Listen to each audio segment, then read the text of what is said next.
नमस्कार दोस्तों, आपका स्वागत है एक नई कहानी में जिसका शीर्षक है श्रवण कुमार के माता पिता अंधे क्यों थे। त्रेता युग में एक ऋषि के उनका नाम शांतनु था और उनकी पत्नी का नाम ज्ञानवंती था। उन दोनों के कोई संतान नहीं थी। एक दिन ऋषि और उनकी पत्नी घर के आंगन में बैठे थे। तभी ब्रह्मऋषि नारद जी प्रकट हुए। दोनों पति पत्नी ने नारद जी की खूब आवभगत की और सेवा शुश्रूषा की। उनकी सेवा से प्रसन्न होकर नारद जी ने ज्ञानवंती को आशीर्वाद दिए।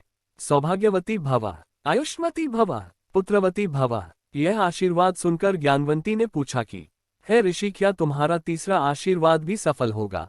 इस पर नारद जी ने कहा कि हे ज्ञानवती, ऋषि के कहे हुए शब्द कभी मिथ्या नहीं होते, लेकिन मेरी एक शर्त है। तुम्हें पुत्र प्राप्त करने के लिए दोनों को नैमिषारण्य वन में वर्ष तक ब्रह्मा जी की कठोर तपस्या करनी पड़ेगी।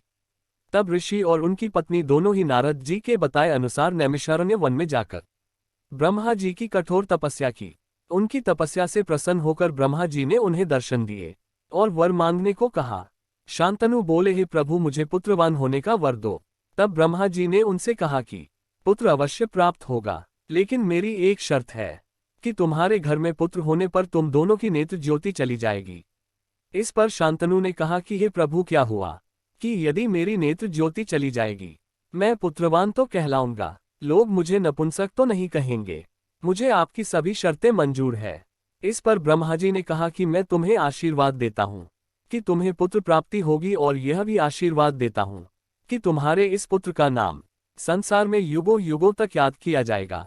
बाद में शांतनु के पुत्र होने पर दोनों माता पिता की नेत्र ज्योति चली गई और वो अंधे हो गए, और उस बालक का नाम श्रवण कुमार रखा गया।